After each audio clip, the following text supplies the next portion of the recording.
Buenas tardes, buenas tardes con todos. Damos a continuar con la capacitación de la jornada científica por el aniversario de área oncológica. Como primera presentación, la va a realizar mi compañera Joyce, presentando al ponente que estará a cargo de este horario. Por favor, Joyce. Buenas tardes a todos. Un momento, por favor.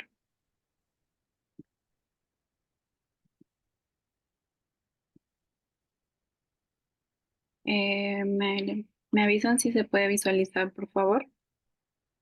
Sí, se ve, doctor, adelante. Ok, perfecto. Bueno, buenas tardes a todos. Bienvenidos nuevamente a la Jornada Científica Internacional por el 10º aniversario del equipo interdisciplinar de cuidados paliativos del Hospital Nacional Cayetano Heredia, el programa ADI Oncológico. Continuamos con las presentaciones. Eh, Estamos en este momento, voy a presentar al ponente doctor José George Perales Villarroel, médico de familia de Estados Unidos. Él ha desarrollado su especialidad en Fellow en cuidados paliativos en Larkin Community Hospital en Miami, Florida. Es médico de familia en la Universidad Peruana Cayetano Heredia, miembro de la Academia Americana de Hospicio y Cuidados Paliativos. Es miembro de la Academia Americana de Médicos de Familia y miembro de la Asociación Médica Americana. Demos la bienvenida al doctor José George Perales Villarroel. Buenas tardes con todos. Un placer para mí eh, estar presente en esta celebración importante, en esta celebración de ADI. Yo fui miembro del equipo ADI, yo trabajé por casi 5 años en el Hospital Cayetano. Para mí es un placer siempre reunirme. Mi saludo especial para la doctora Nadia, quien desde que eh, empezó ADI, ella está encabezando el proyecto, para la doctora Jenny Huachaca, para la doctora Leslie Cruz, para el doctor Jorge y para todos mis compañeros que están,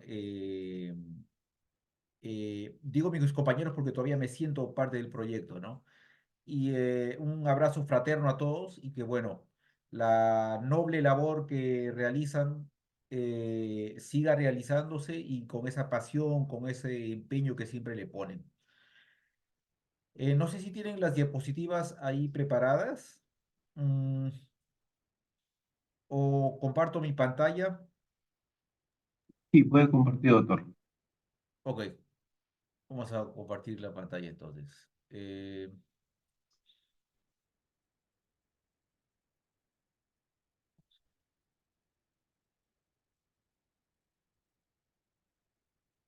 Ok, ahí está la pantalla, no sé si la pueden ver. Sí, perfecto, doctor, adelante. Ok, bueno. El día de hoy me gustaría conversarles de un tema que creo que es muy importante en los cuidados paliativos. Es acerca de los 8 dominios de los cuidados paliativos.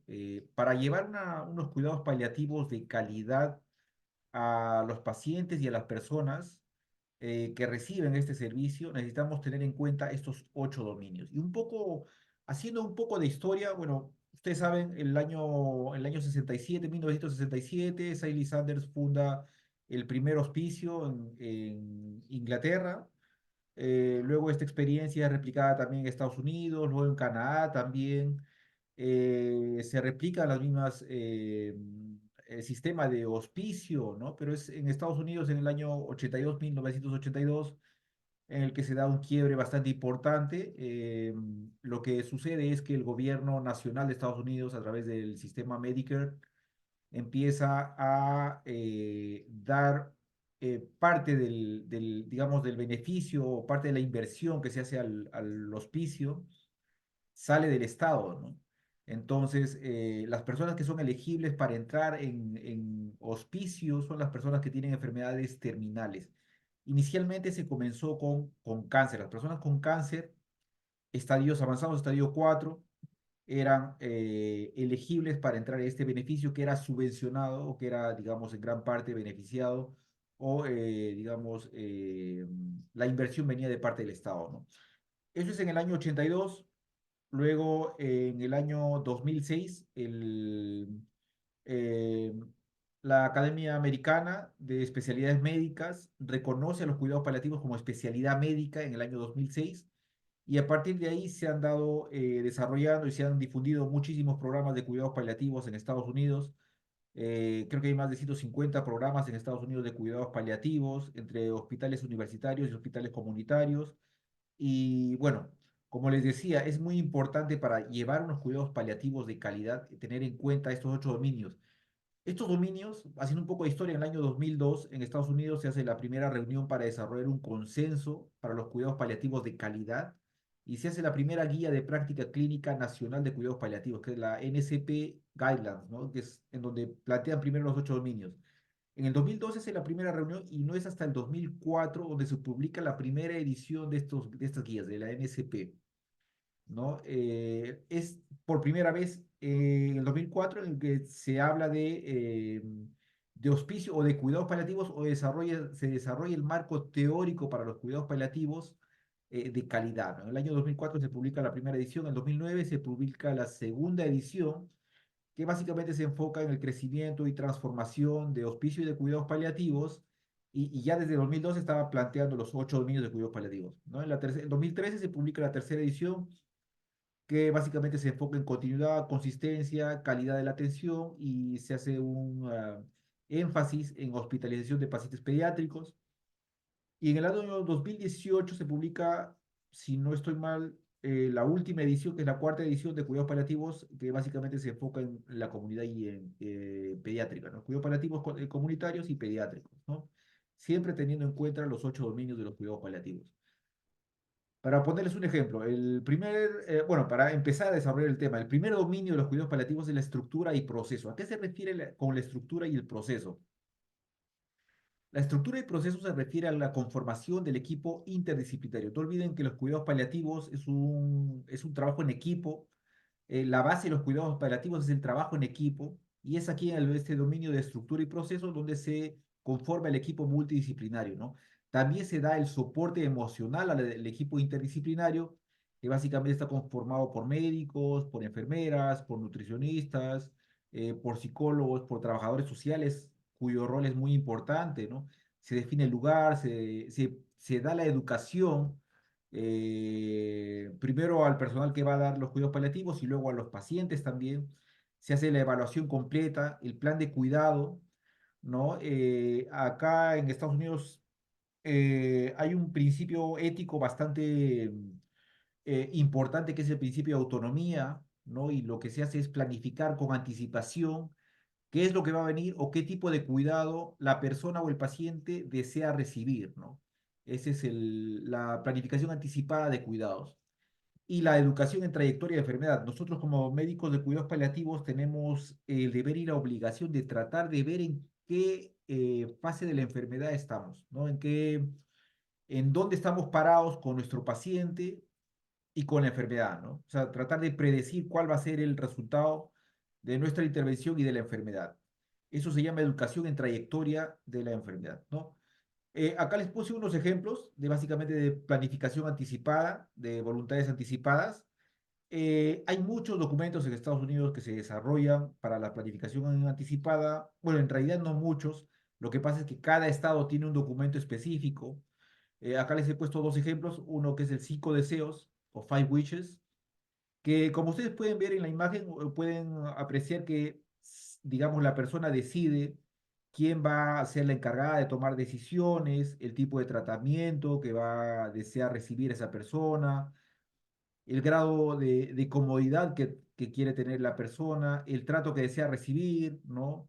Lo que desea que sepan sus seres queridos en términos de, digamos, de decir qué tipo de enfermedad, qué tipo de información desea compartir las personas. Entonces es un documento que creo que le da mucha autonomía y le da mucho poder de decisión y también es un medio de empoderar a los pacientes, ¿no? De acuerdo al trato que ellos desean recibir.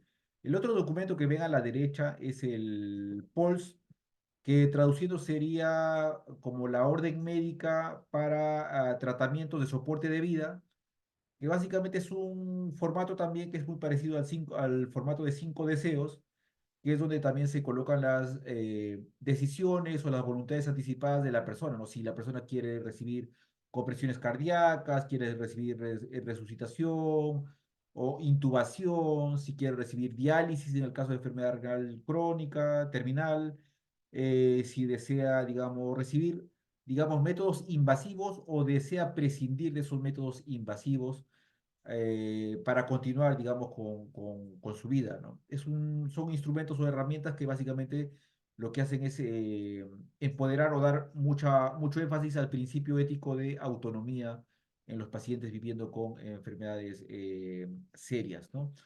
Les he traído algunos ejemplos de casos clínicos para ilustrar estos, digamos, dominios de los cuidados paliativos. En el primer caso, tenemos, por ejemplo, la señora María López, de 82 años, tiene una insuficiencia cardíaca bastante avanzada, una enfermedad cardíaca estadio 4, también tiene un EPOC GOL-E, que es un EPOC estadio avanzado también. La señora vive sola, tiene apoyo ocasional de sus hijos y acude al centro de salud para control médico, ¿no? En los últimos meses la señora ha visto un aumento en la disnea, se ha visto, digamos, con mucho reposo, mucha fatiga, perdón, mucha disnea en reposo y mucha fatiga. Y básicamente su estado funcional, ella está prácticamente en cama todo el tiempo, no puede moverse, tiene una escala de paliativa de performance que es un 30%, un Karnofsky de 30%, que quiere decir que está prácticamente en cama, ¿no? Entonces, lo que se hace en el primer dominio de los cuidados paliativos, que es la de estructura y procesos, en la primera visita lo que se hará con esta paciente es la evaluación completa de la persona, se valorarán los síntomas, se tendrán en cuenta qué necesidades emocionales y qué necesidades espirituales tendrá nuestro paciente, qué necesidades sociales también. Trataremos también de optimizar los medicamentos para el manejo de la disnea. Eh, Tendremos en cuenta también si la señora María necesita un apoyo adicional en casa para mejorar su calidad de vida y evitar hospitalizaciones innecesarias, que es un punto bastante importante en los cuidados paliativos, ¿no? Los cuidados paliativos es un sistema que nos permite también evitar hospitalizaciones innecesarias en nuestros pacientes, ¿no? Entonces, todo eso se tendrá en cuenta en la evaluación de nuestro paciente, en el caso uno. Dentro de la evaluación integral y de la planificación, como les mencionaba, se evaluarán los síntomas físicos, los síntomas emocionales, se elabora un plan de atención personalizado para mejorar la dignidad, para mejorar el confort, para satisfacer las necesidades psicosociales. Se coordina también estructura y proceso, también coordinamos con los servicios de atención de domicilio, digamos, en los lugares donde vive la señora, en la comunidad, ¿no? Para asegurarnos de que la señora María tenga atención o asistencia en casa, incluidos los cuidados de enfermería, las visitas de seguimiento, que puede ser realizado por todo el equipo o por un trabajador social también. El trabajador social juega un rol bastante importante en el cuidado de nuestros pacientes. Y bueno, la intervención multidisciplinaria, la conformación del equipo, que es en la estructura y proceso, que estamos, como les decía, médicos, enfermeros, trabajadores sociales, psicólogos, psiquiatras, de ser el caso, y el capellán para atender las necesidades espirituales que podría tener nuestro paciente. Recuerden que los cuidados paliativos eh, es un, eh, es un equipo, más que un doctor, más que una enfermera, es un equipo que tiene que encargarse de evaluar y valorar las necesidades de nuestros pacientes, ¿no? Entonces, dentro de la estructura y proceso también se hace la educación, es la educación a la familia, a la misma persona, al mismo paciente, si él desea recibir esta información.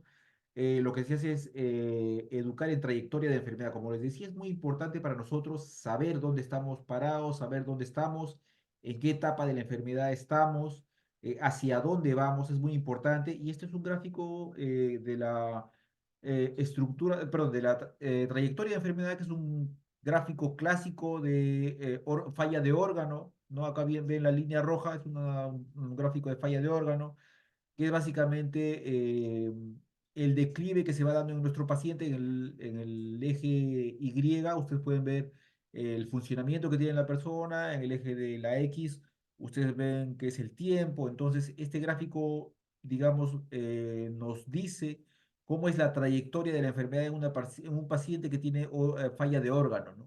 Que puede ser, por ejemplo, insuficiencia cardíaca, puede ser COPD, o EPOC, perdón, insuficiencia cardíaca, puede ser EPOC, puede ser eh, enfermedad hepática también, ¿no? Entonces es muy importante la educación en trayectoria de enfermedad en este nivel de estructura y proceso. El segundo dominio está relacionado a los aspectos físicos de cuidado, está relacionado a los síntomas, que es básico para el personal de cuidados paliativos. En este nivel, lo que se hace es evaluar los síntomas, se hace un plan y se hace el plan de tratamiento de los síntomas. Se hace énfasis en el cuidado holístico para el paciente y para la familia. Se usa herramientas basadas en la evidencia y en la práctica, ¿no? Se hace manejo farmacológico, se hace manejo no farmacológico, se puede hacer intervenciones conductuales en caso, por ejemplo, de depresión, en caso de ansiedad.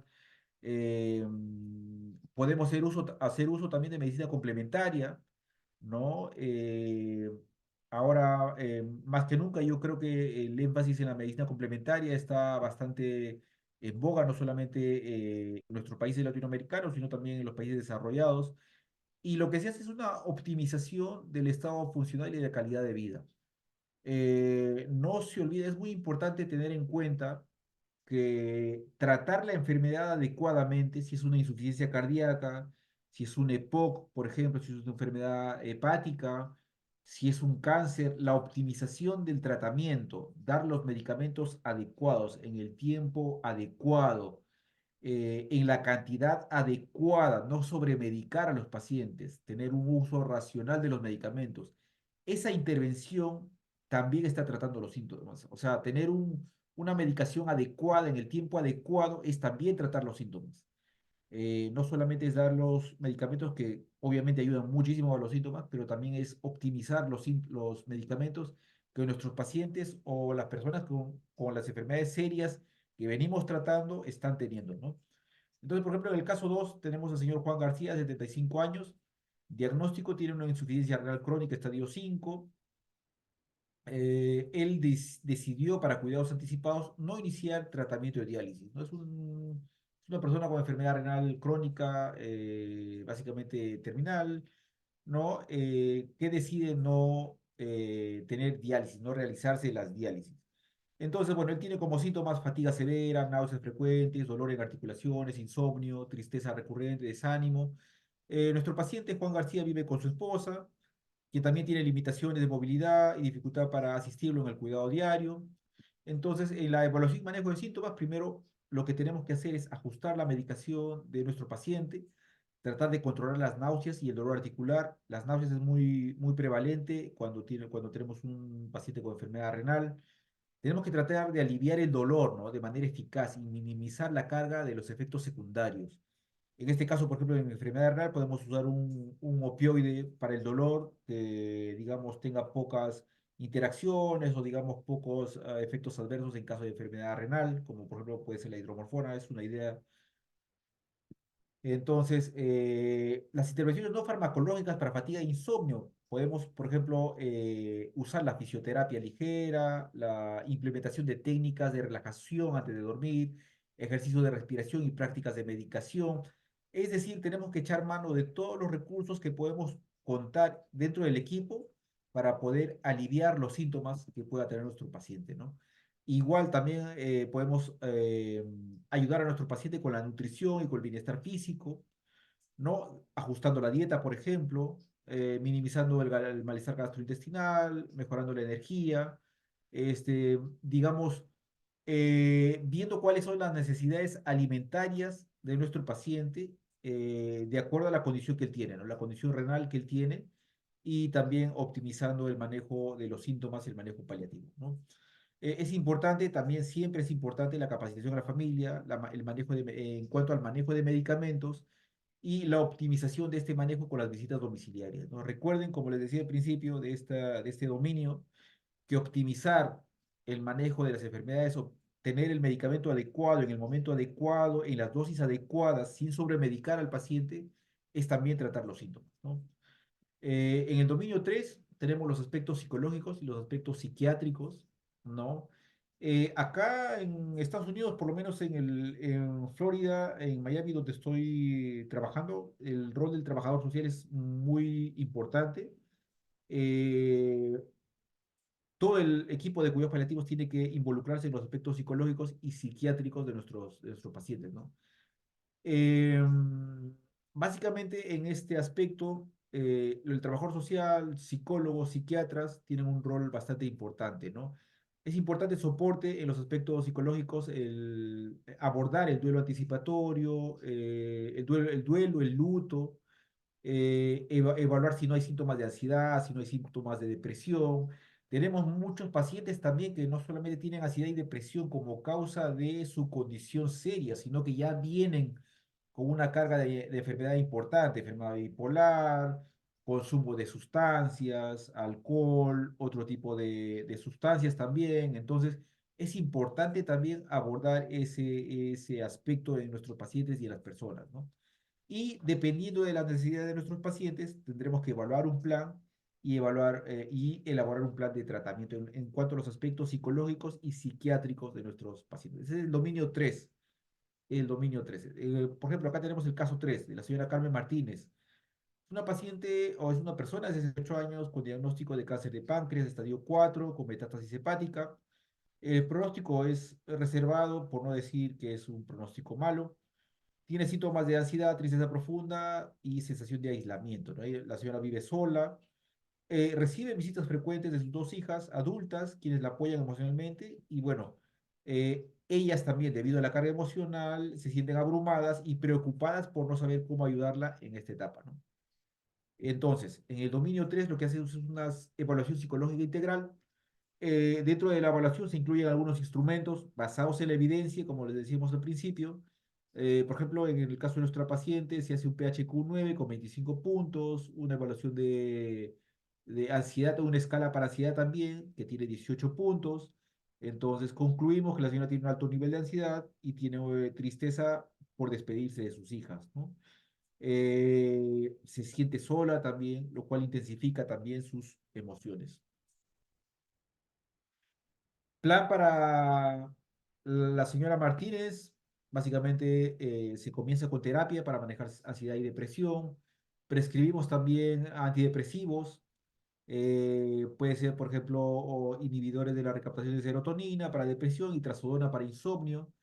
Se trabaja también en la aceptación de su situación y también se exploran los temores y también podemos hacer uso de las técnicas de relajación, el mindfulness, que bueno, hemos visto en la residencia también que tiene mucha evidencia y es de mucha utilidad para este tipo de casos. Y de esta manera nosotros podemos abordar de manera más integral el tema del aspecto de ansiedad y depresión que está teniendo nuestra paciente, ¿no? Es importante también el apoyo emocional a la familia y es algo que a mí me encanta recordar y algo que a mí me encanta mucho resaltar en el equipo ADI. En el equipo ADI hemos tenido oportunidad de trabajar con el licenciado Antonio. Él ha trabajado muchísimo, conozco su trabajo, me da muchísimo gusto, lo recuerdo con mucho cariño, el trabajo que él realizaba con las personas, con los pacientes y con las familias sobre todo, ¿no? En cada visita a domicilio que nosotros teníamos, el apoyo a la familia, el apoyo al paciente era muy importante, ¿no? Y es algo que también se contempla dentro de la atención de cuidados paliativos, ¿no? En este caso, por ejemplo, se orienta a las hijas sobre cómo abordar las necesidades emocionales, se brinda herramientas para comunicación efectiva y se fomenta un entorno emocional bastante saludable, ¿no? Se hace un seguimiento semanal también, se planea un seguimiento semanal para evaluar el estado emocional, se ajusta el plan de acuerdo a las necesidades no solamente de la paciente, sino también de la familia, ¿no? Entonces, este es el dominio 3, el dominio de los aspectos psicológicos y psiquiátricos en los cuidados paliativos. El dominio 4 son los aspectos sociales.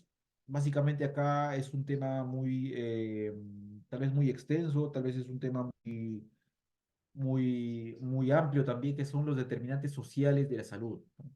En este tema evaluamos los factores ambientales y sociales que contribuyen o en todo caso que afectan la calidad de la atención de nuestro paciente, ¿no? La calidad de, digamos, por ejemplo, en la adherencia de medicación, las asistencias a las consultas, ¿no? Entonces evaluamos el soporte social que tiene nuestro paciente, evaluamos las barreras financieras que podría tener nuestro paciente, vemos qué accesos a salud tiene, vemos cómo es la interacción con la familia.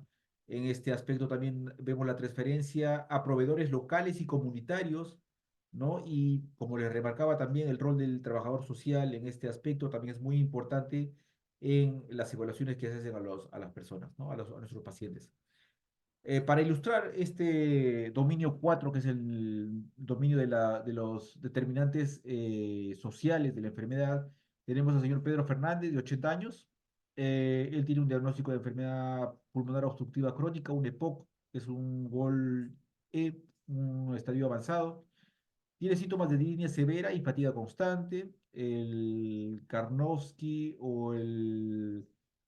digamos, la performance paliativa es de 30 a 40%, quiere decir que tiene una movilidad bastante mínima, que está básicamente en cama o que se mueve prácticamente de la cama a la silla, ¿no?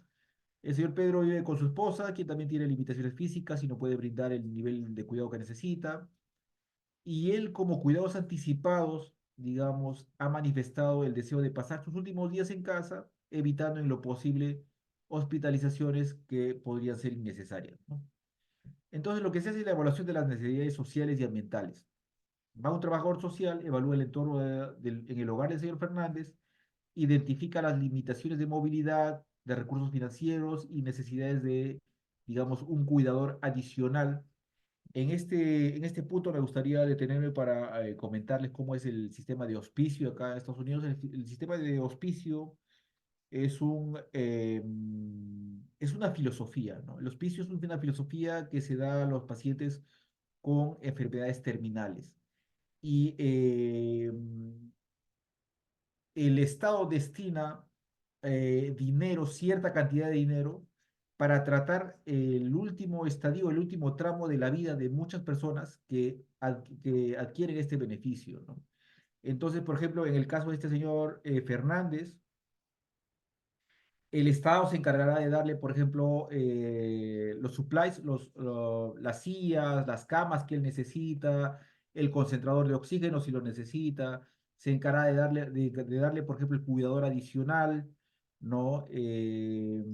En el caso, por ejemplo, de este paciente que la señora Fernández presenta altos niveles de agotamiento debido a la carga de cuidado, se encargará de dar también cuidado adicional y también se da lo que se llama el cuidado ¿cómo decirlo? Es un cuidado que, por ejemplo, una institución asume el cuidado de una persona por 5 días del mes entero que tiene una persona. Si una persona está bajo el hospicio, una institución o una persona se encarga de cuidar a esta persona 5 días al mes para que la familia o el cuidador tenga esos 5 días para reposar, para descansar o para hacer algún tipo de tarea que él ya se había planificado, ¿no?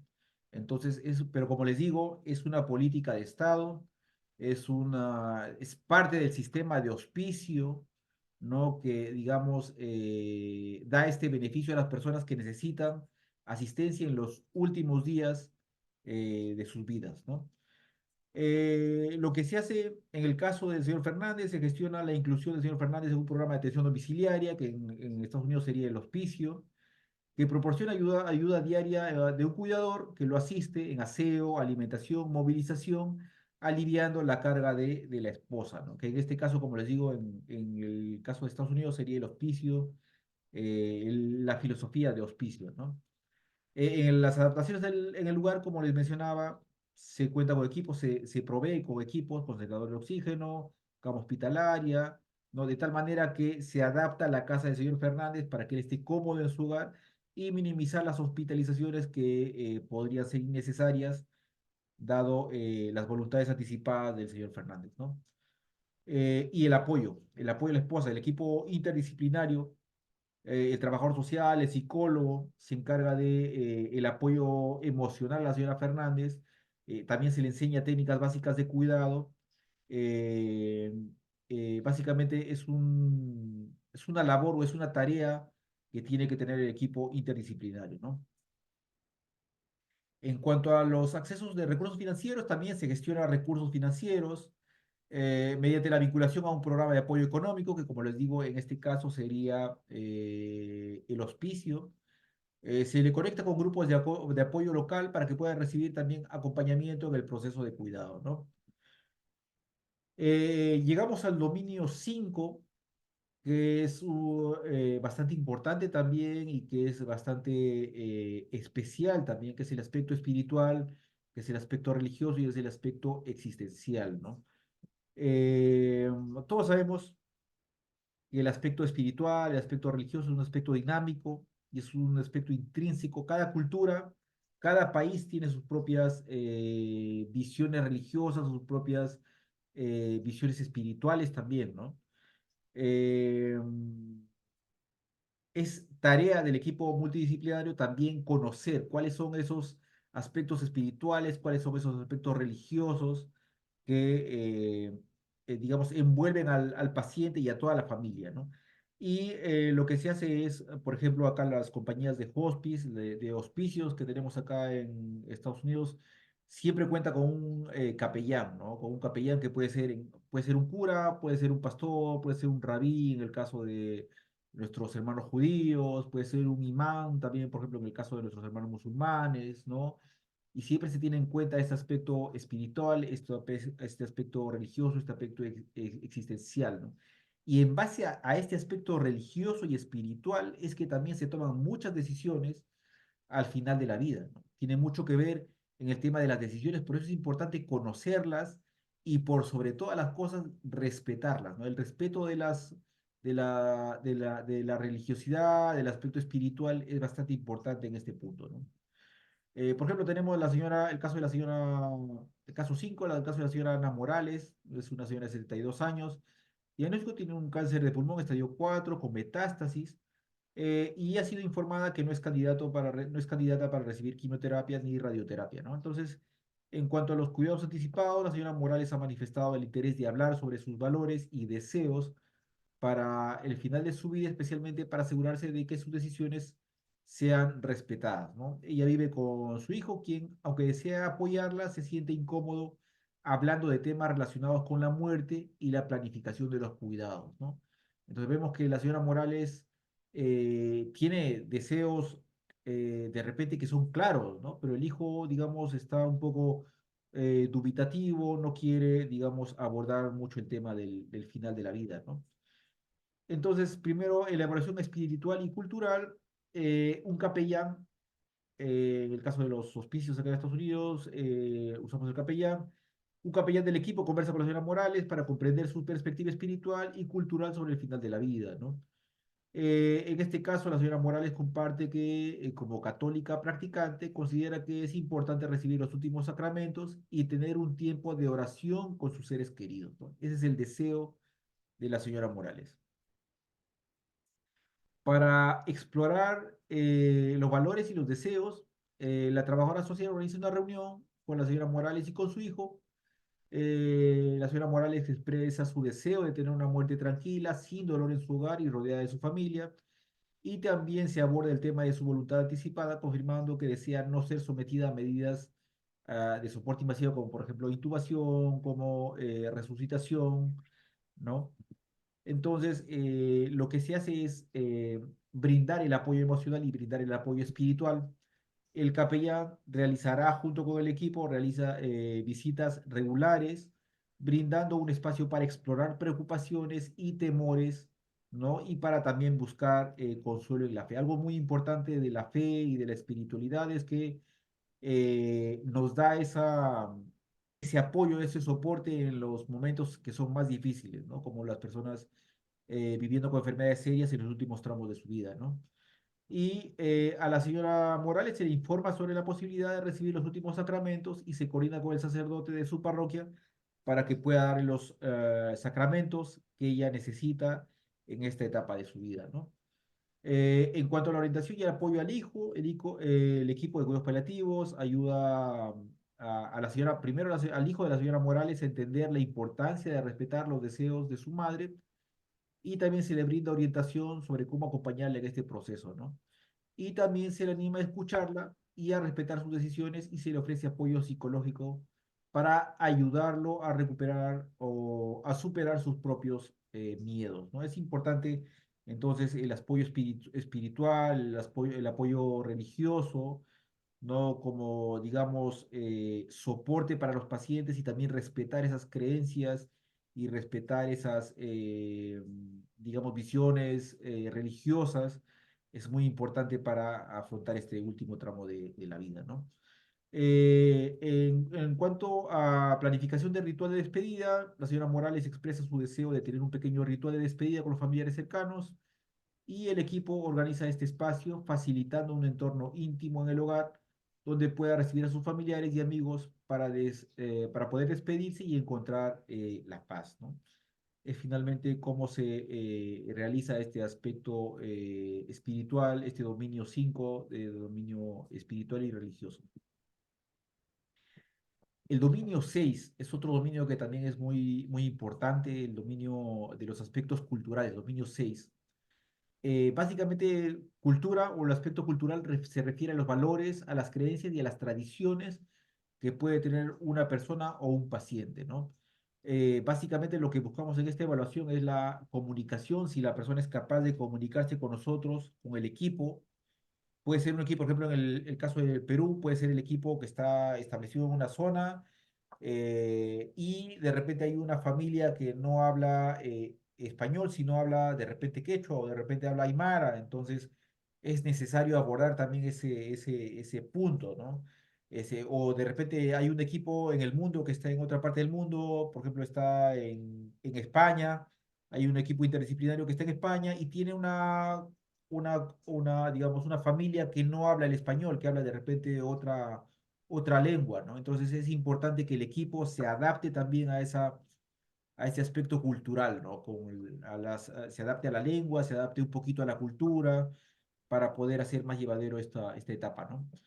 Tiene mucho que ver con las minorías raciales y étnicas, ¿no? Es muy importante respetar los valores y las creencias y las tradiciones relacionadas con la salud y enfermedad. Y es también, como les decía, ¿no? Es incorporar la cultura en la estrategia del cuidado, ¿no? Y bueno, como les manifestaba, también es remover las barreras de la comunicación que puede haber, ¿no? Lo que me encantaba mucho del equipo de ADI es que parte del equipo hablaba muy bien el quechua, entonces podíamos eh, atender a nuestros hermanos que hablaban quechua y eso era algo muy bonito de ver, ¿no? Tengo el caso 6 entonces, la señora Juana Quispe, de 78 años, quien vive en una comunidad andina del Cusco, tiene el diagnóstico de cáncer de pulmón, estadio 4. En cuanto a lengua y cultura, la señora habla el quechua y tiene una fuerte conexión con sus tradiciones, ¿no? En cuanto a los cuidados anticipados, la señora Juana ha expresado el deseo de pasar sus últimos días en su comunidad, rodeada de sus seres queridos y siguiendo los rituales ancestrales de su cultura, ¿no? Su familia, con recursos económicos limitados y una fuerte inclinación hacia la medicina tradicional, ha tenido dificultades para comprender las implicancias del diagnóstico y aceptar el uso de medicamentos modernos para el control del dolor. Llámese morfina, por ejemplo, ¿no? En la evaluación cultural y lingüística, el equipo tiene que incluir, y eso debería ser una política de cada equipo y digamos, de cada equipo en cada país, de incluir a un trabajador social que hable esa lengua, en este caso de la señora Juana, que hable el quechua, que hable quechua y español, para que pueda comunicarse en el idioma nativo y permitiendo una mejor comprensión de sus necesidades y deseos, ¿no? Esto asegura que la señora Juana se siente escuchada y comprendida en su propio idioma y en el contexto de sus valores también, ¿no? En la incorporación de prácticas espirituales y tradicionales, la señora Juana ha manifestado su deseo de que un curandero local realice una ceremonia de ofrenda a la Pachamama como símbolo de paz y conexión espiritual en esta etapa de vida, ¿no? El equipo respeta este deseo y colabora con la familia para poder coordinar la ceremonia, asegurando que la señora Juana se sienta espiritualmente en paz. En cuanto a la adaptación del control del dolor y con medicina tradicional y moderna, la familia inicialmente estaba, digamos, no quería los analgésicos que se usan tradicionalmente en los cuidados paliativos, pero básicamente el equipo explica cómo pueden mejorar estos medicamentos la calidad de vida de la señora Juana y se acuerda un plan de manejo de dolor que combine no solamente analgésicos que se usan en cuidados paliativos, sino también con infusiones o con productos que la señora Juana está más familiarizada, ¿no? Promoviendo de esa manera un enfoque integrador y un enfoque respetuoso con las prácticas familiares y culturales de esa familia, ¿no? En cuanto a la capacitación y acompañamiento familiar, el equipo brinda educación a la familia en el manejo de los síntomas, se explica la importancia de respetar valores y creencias y la familia también es instruida sobre el proceso natural de la enfermedad en términos sencillos y términos también comprensibles, ¿no? Lo cual puede facilitar la aceptación del tratamiento paliativo en el caso de la señora Juana, ¿no? En el apoyo psicosocial y espiritual, el equipo incluye a un facilitador que hable la misma lengua de la señora Juana, y se organiza una pequeña también ceremonia de despedida para sus vecinos y amigos, quienes participan en un círculo de oraciones y cantos tradicionales, ¿no? Promoviendo digamos, un sentido de comunidad, una comunidad de apoyo, ¿no? Llegamos al dominio 7, que es el dominio del cuidado del paciente al final de la vida. Básicamente lo que el equipo tiene que hacer en este dominio, en esta etapa de evaluación, es tener en cuenta los signos de un paciente que está llegando al final de la vida, ¿no? Hay ciertos signos que nos dicen, más o menos, nos ayudan a pronosticar cuánto tiempo podría durar una persona o cuánto tiempo podría estar en agonía una persona, ¿no? Hay ciertos signos que nos ayudan a predecir eso. Entonces es deber del equipo conocer también esos signos, ¿no? Para brindar los cuidados al final de la vida, ¿no? Entonces, lo que se hace básicamente es evitar la prolongación de vida inapropiada en la medida de que esto esté alineado con los objetivos de la familia y de la persona. Se tiene que tomar muy en cuenta el principio ético de autonomía, ¿no?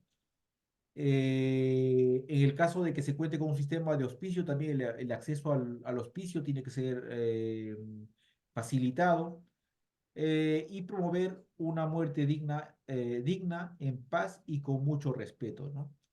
Hay que brindar educación y soporte a la familia en cuanto a la toma de decisiones, en cuanto al duelo, al luto, hay que brindar mucha consejería y mucho soporte, ¿no? A la familia.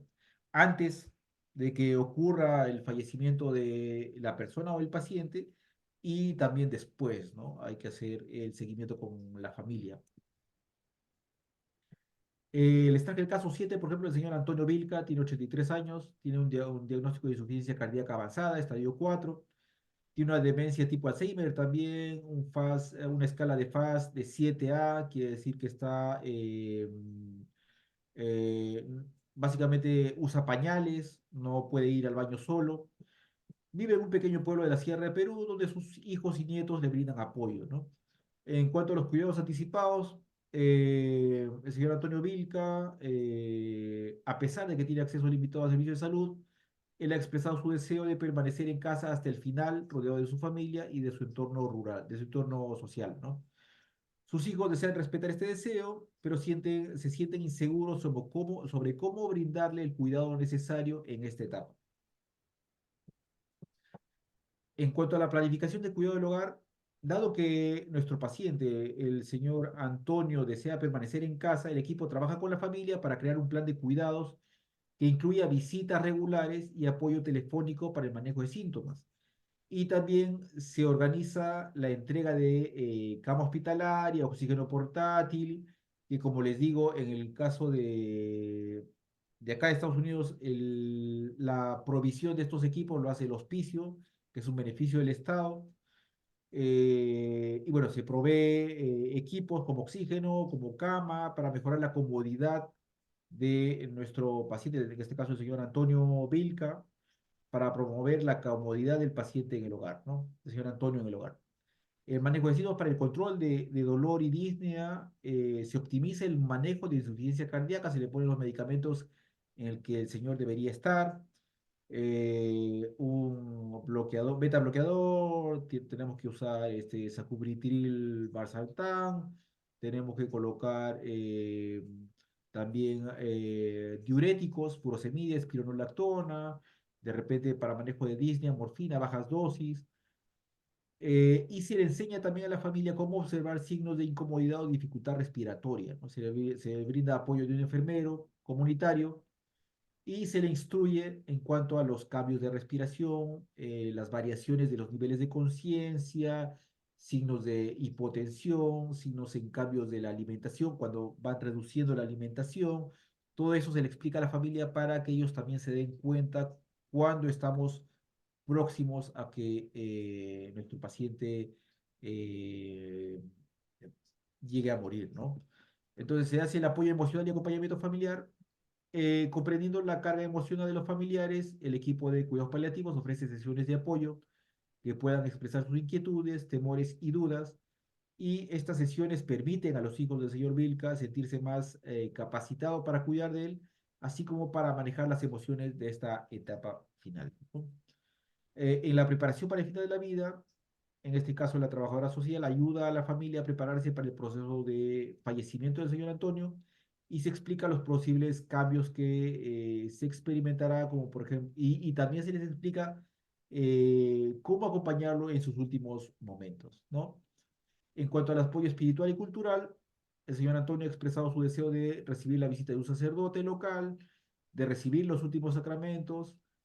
El equipo se encarga de coordinar esta visita, de facilitar el espacio de paz y de respeto que el señor Antonio desea, y se respeta también la tradición familiar de colocar flores andinas alrededor de su cama como un símbolo de despedida, ¿no? Este es básicamente lo que se debería hacer en el dominio 7, ¿no?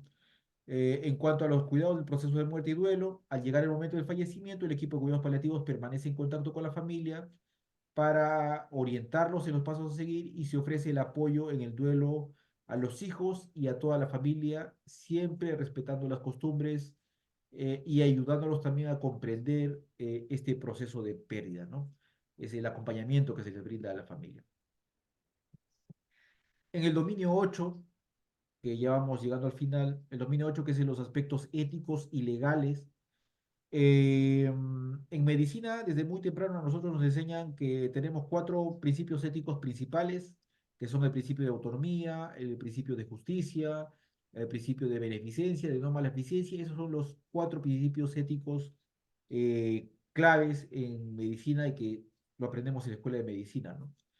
Entonces, de todos estos principios, tal vez el que se cuenta más y el que se tiene más en cuenta acá en Estados Unidos es el principio de autonomía, ¿no? Por eso es que eh, lo que se hace es mucho respetar estos deseos de las personas, cómo quieren ser cuidados al final de sus días, qué es lo que quieren recibir, si quieren ir, por ejemplo, a un ICU, a una UCI, si quieren recibir compresiones de resucitación, si quieren ser intubados o no quieren ser intubados. Todos esos son, digamos, están relacionados al principio de autonomía que se toma mucho en cuenta acá en Estados Unidos, ¿no? Otros principios éticos que tenemos en cuenta también es el principio de beneficencia, de justicia y de no maleficencia. Lo que se hace es básicamente honrar las preferencias de los pacientes, ¿no? Si no está el paciente, si el paciente o la persona que está enferma no está en capacidades de tomar decisiones o no está en capacidades de decidir, lo que se hace es designar a un representante legal, o en todo caso hay una escala también. Por ejemplo, si es un señor de 80 años que está casado y con hijos, la primera persona sería la esposa, segundo serían los hijos y en todo caso serían los papás, y así se va generando una escala de quién es el representante legal para tomar las decisiones y respetar precisamente la autonomía de nuestro paciente, ¿no? Lo que se tiene que hacer es la planificación anticipada de los cuidados, tratar de adelantarlos a qué es lo que podría pasar, siempre manteniendo límites profesionales y, como les decía, nuestro deber mucho es de pronosticar, es saber dónde estamos parados con nuestro paciente y con la enfermedad para de esa manera facilitar una decisión informada, no solamente al paciente, sino también a las familias, ¿no? En el caso 8, por ejemplo, tenemos a la señora Rosa Gutiérrez, de 74 años, tiene una enfermedad renal crónica, estadio 5, vive en Lima y ha sido hospitalizada varias veces en el último año debido a complicaciones, ¿no? Debido a su situación avanzada, el equipo médico le recomendó cuidados paliativos y la suspensión de la diálisis, explicando que el tratamiento traerá más complicaciones y no mayor beneficio, ¿no? Entonces, en este caso, la familia está dividida. Mientras la hija mayor desea respetar los deseos de su madre de no recibir intervenciones invasivas, el hijo menor insiste en continuar con la diálisis y las medidas invasivas, ¿no? Entonces, en cuanto a las voluntades del paciente, la señora Gutiérrez ha expresado claramente, ¿no?, su deseo de no continuar con el tratamiento invasivo, prefiriendo una muerte digna y en paz. El equipo documenta su voluntad en el parte médico, ¿no?, en la historia clínica, y organiza una reunión con los familiares para exponer estos deseos de forma clara y transparente, destacando siempre la importancia de respetar la autonomía y el derecho a decidir sobre su propio cuerpo y cuidados. En la parte derecha ustedes pueden ver el documento que les presenté al principio, que es los 5 deseos o los 5 wishes. Básicamente es un documento que nos permite conocer son las decisiones que una persona va a tomar al final de su vida, ¿no? O sea, esas decisiones las toma ahora para cuando llegue el momento de, digamos, atravesar una enfermedad seria y estar en el camino final y que esta persona no tenga la capacidad de tomar esas decisiones, ¿no? Entonces esas decisiones son, este documento es el 5 deseos o 5 wishes, ¿no? Entonces, el equipo lo que hace es facilitar una reunión familiar con una mediación ética. eh, Dado el desacuerdo entre los hijos de la señora Gutiérrez, el equipo de cuidados paliativos convoca un comité ético para mediar la situación y ayudar a la familia a comprender las implicaciones de cada opción, ¿no?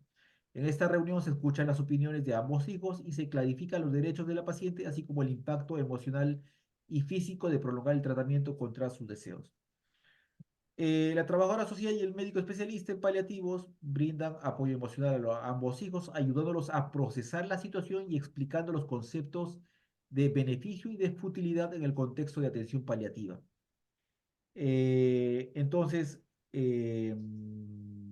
se destaca que la diálisis no va a curar a la señora Gutiérrez y que el objetivo es básicamente minimizar el sufrimiento y promover la calidad de vida, ¿no? Se, se completa un documento de voluntades anticipadas en el cual se colocan los deseos de la señora Gutiérrez. Este documento es firmado y testificado para garantizar la validez legal y el equipo elabora un plan de cuidados enfocado en el manejo de síntomas como han sido los deseos de la señora Gutiérrez, ¿no?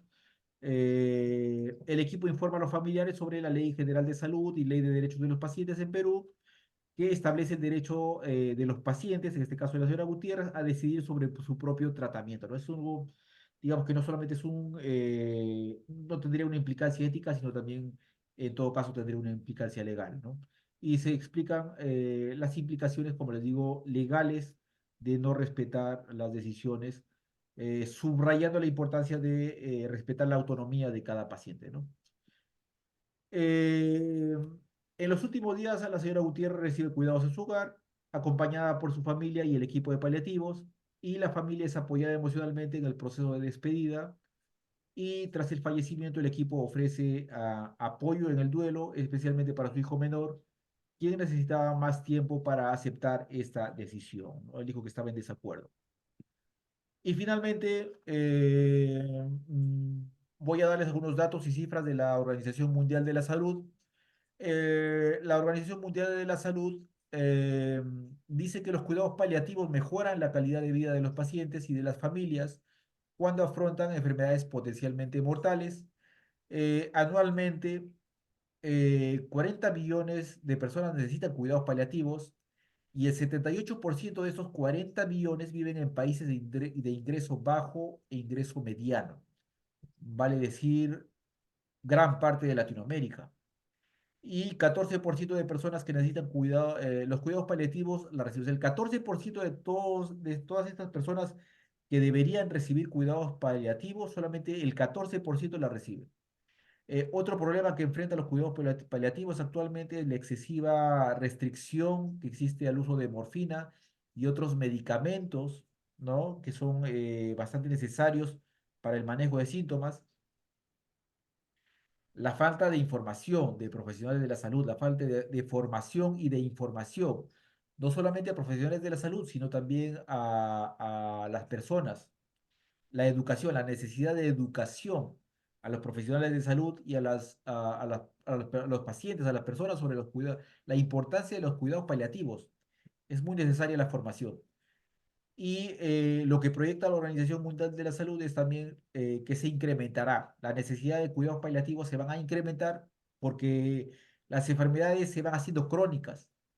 Antes, por ejemplo, veíamos el VIH que era una enfermedad mortal, ahora no, ahora se ha convertido en una enfermedad crónica. Ciertos cánceres también, ¿no? Antes, tener el diagnóstico de cáncer era una sentencia de muerte prácticamente. Ahora no, hay ciertos cánceres que ya tienen una sobrevida más larga, entonces las enfermedades ya no están siendo mortales como hace algunos años, ahora se van haciendo crónicas. El hecho de que esas enfermedades sean crónicas hacen que los cuidados paliativos, la necesidad de cuidados paliativos a nivel mundial se incremente también. Y la asistencia paliativa temprana reduce las hospitalizaciones innecesarias y el uso innecesario de servicios de salud que supone un gran ahorro a los gobiernos y una mayor calidad de vida a las personas. Bueno, esta es mi tierra Tarma.